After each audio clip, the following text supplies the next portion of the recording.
Let us start a brand new section, firewalls.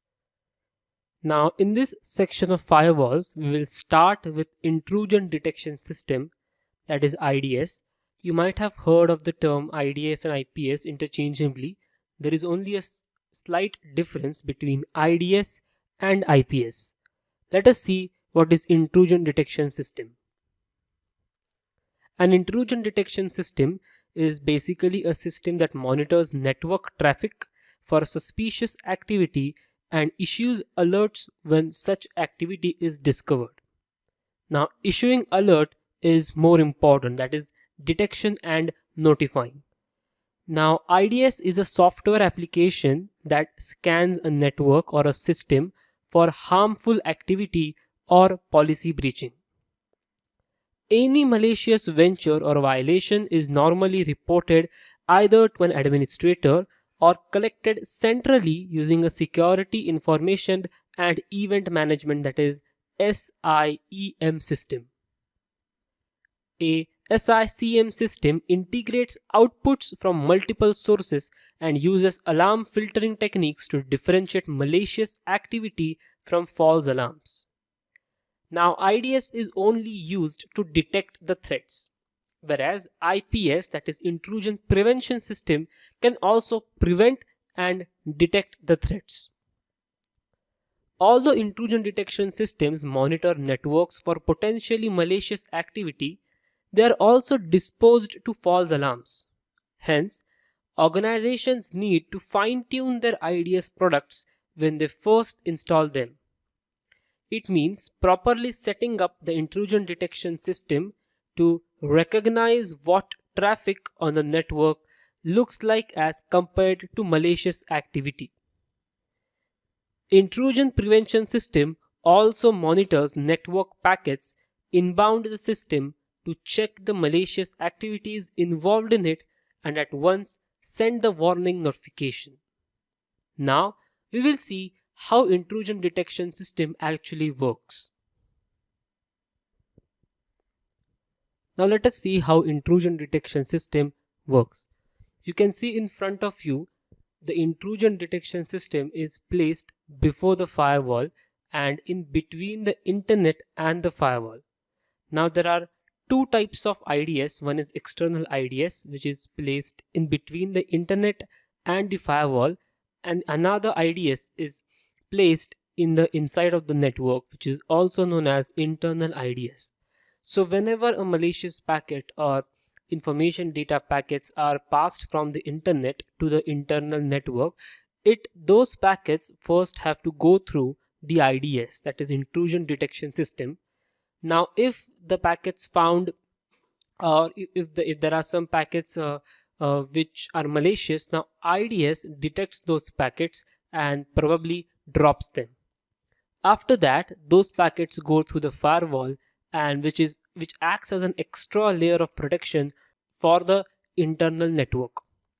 Now the monitor servers help in assessing the packets before forwarding it to the workstations or computers or servers present inside the system.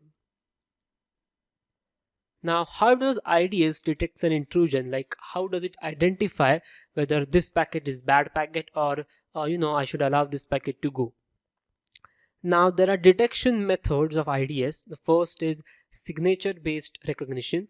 Now signature based IDS detects the attacks on the basis of the specific patterns such as number of bytes or number of ones and number of zeros in the network traffic. It also detects on the basis of the already known malicious instruction sequence that is used by the malware. The detected patterns in the IDS are known as signatures. Signature-based IDS can easily detect the attacks whose pattern already exists in the system, but it is quite difficult to detect the new malware attacks as their pattern is not known. Now let us see the next type of detection method, which is anomaly detection. Anomaly-based IDS was introduced to detect the unknown malware attacks as new malware are developed rapidly. In anomaly-based intrusion detection system, There is a use of machine learning to create a trustful activity model, and anything coming is compared with that model, and then it is declared whether it is malicious, suspicious or not. Machine learning based method has a better generalized property in comparison to signature based IDS, as these models can be trained according to the applications and hardware configurations. And the last one is protocol anomaly detection. In this way, or in this method, in this detection method, the IDS detects the packets based on the protocols, which protocol the packet is using, through which protocol whether the packet is getting transferred. If the packet is getting transferred using HTTP, it may use more filters and such. Now we will see different types of intrusion detection systems. The first one is network-based intrusion detection system, which is also known as NIDS. NIDS is a very common term. You must have heard people saying, have you installed NIDS on your PC or not? So what is exactly NIDS? NIDS are set up at a planned point within the network to examine traffic from all devices on the network. It performs an observation of passing traffic on the entire subnet and matches the traffic that is passed on the subnet to the collection of known attacks.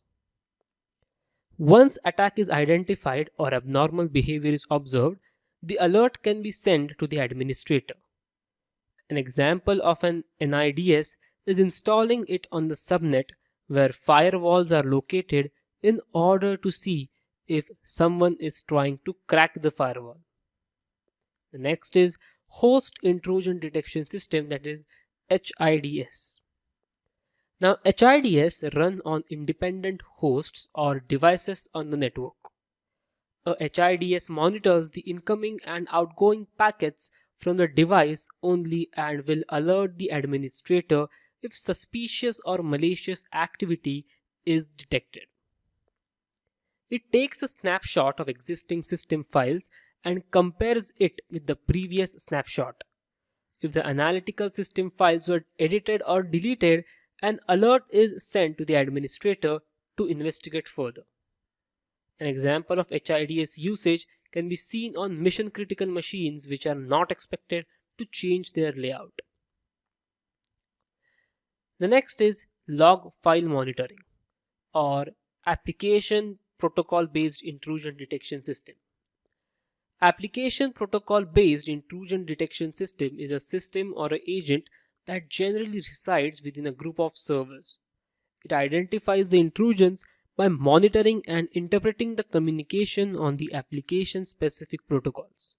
For example, this would monitor the SQL protocol explicit to the middleware as it transacts with the database in the web server.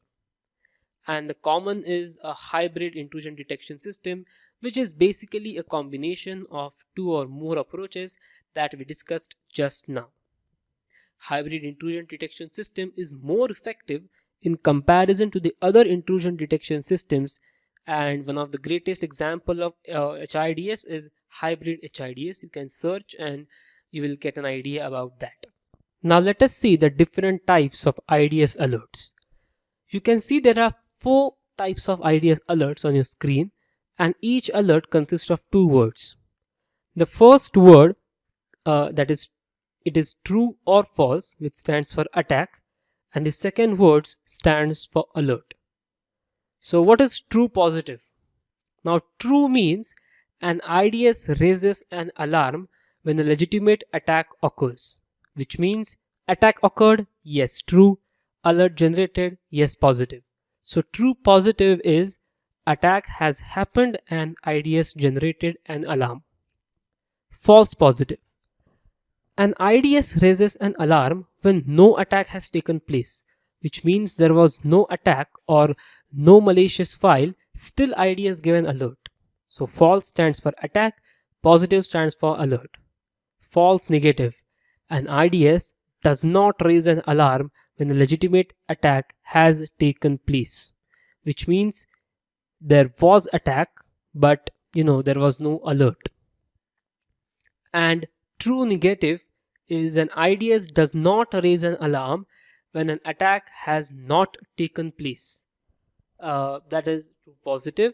Now these last two terms can be confusing, because when it is false negative, which means there was neither attack, and I'm sorry, when it is false negative, it in this case attack has happened but there wasn't an IDS alert. So for the last two terms you have to be more careful about that. Now these terms might differ from other books. In other books they have just used true for alert and positive for attack.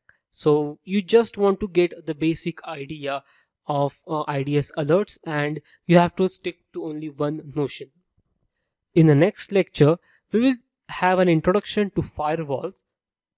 We will see how firewalls work and basically what is a firewall.